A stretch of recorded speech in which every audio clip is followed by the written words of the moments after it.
patnubay at gabay ng magulang ang kailangan. Maaaring may masiselang tema, lengguwahe, karahasan, sexual, horror o droga na hindi angkop sa mga bata.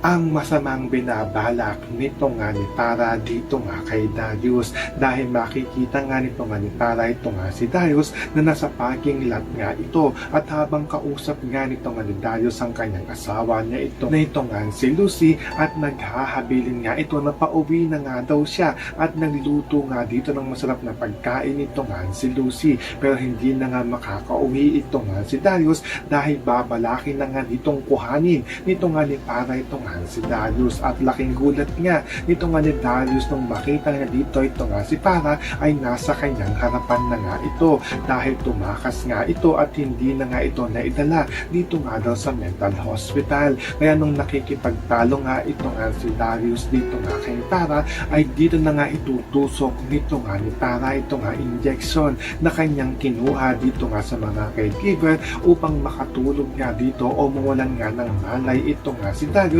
at makuha na nga niya ito ng tuluyan. So makakaabangan nga natin dito ang pagkuha nito nga ni Tara dito nga kay Darius. Yan ang ating mga pakakatutukan at pakakaabangan dito nga lang sa Storyline Live.